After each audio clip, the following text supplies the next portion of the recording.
Welcome to TUAC, the Unlikely Ascent Chronicles. I am your host, Akinwale Akinbobola Daniel.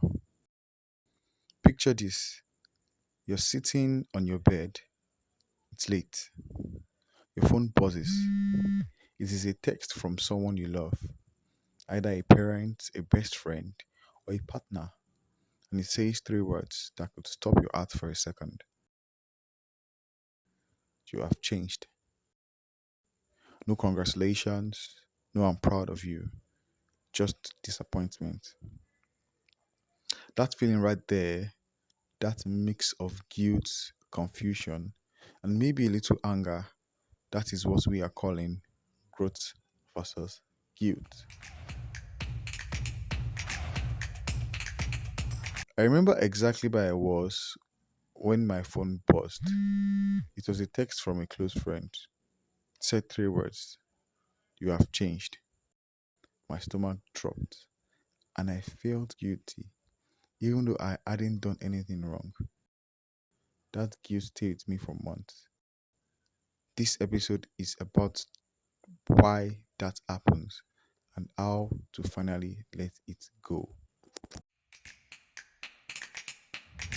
Here is the conflict. You start working on yourself, you set boundaries, you say no more often, you chase a goal, and someone from your inner circle says you have changed like something bad. Why does that trigger guilt? Because we have been taught that staying is the same as loyalty, that changing means leaving people behind. Let me give you a quick example from my own life. I used to say yes to everything, every favor, every late night call, every family gathering, even when I was exhausted. Then I started waking up at 5 a.m. to work on my podcast and my own goals. Suddenly, I wasn't available for those 11 p.m. calls anymore. And someone told me, "You have changed. You're not as present as you used to be." I felt guilty for weeks, but I wasn't being selfish. I was just choosing me for once. Here is the truth: change is not betrayal, it is just becoming.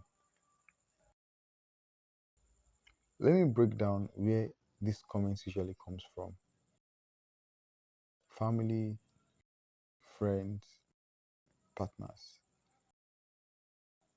And I will give you a story so you can hear what it actually look like. Names changed, truth unchanged. Family. I have a friend named Tolu.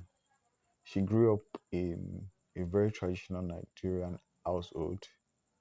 Respect your elders, don't talk back, become a doctor or a lawyer, marry well. That was the plan. But Tolu wanted to start her own business, a creative agency. She began working late, saying no to family gatherings because she had deadlines. One evening, her mom called and she said, word for word, "Tolu, we didn't raise you to be selfish. You have changed. You used to be so caring." Tolu felt so sick. She cried that night because in her mom's eyes, change meant you are abandoning us. But in Tolu's heart, she was just trying to build something. She wasn't selfish.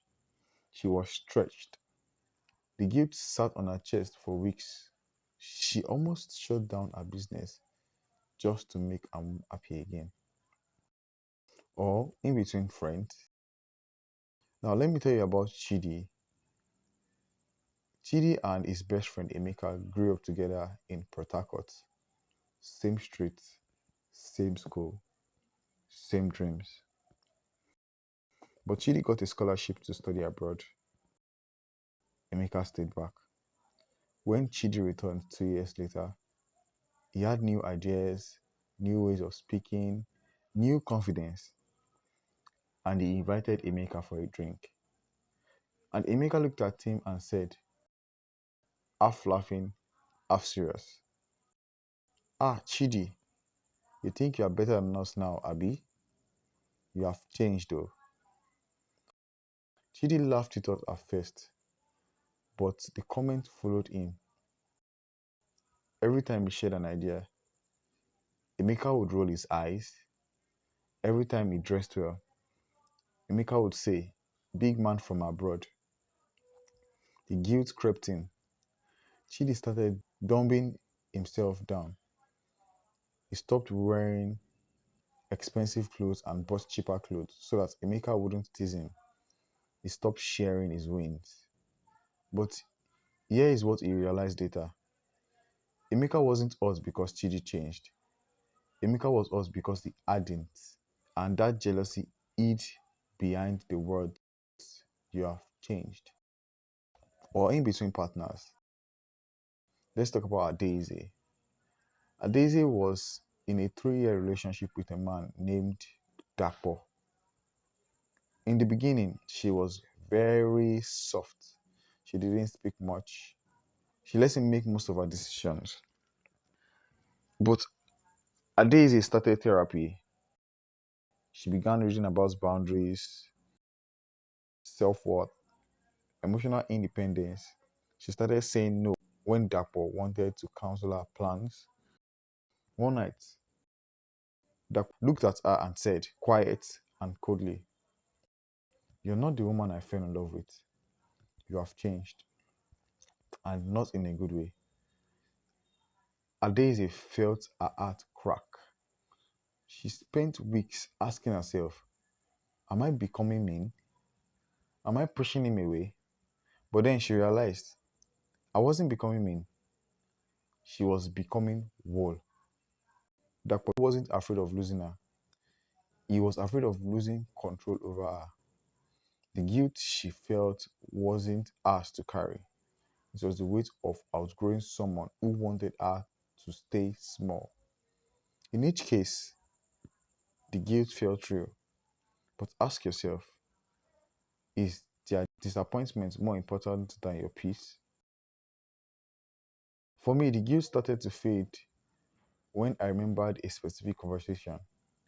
I was on the phone with my cousin, the one who always said changed because I stopped coming to every family party.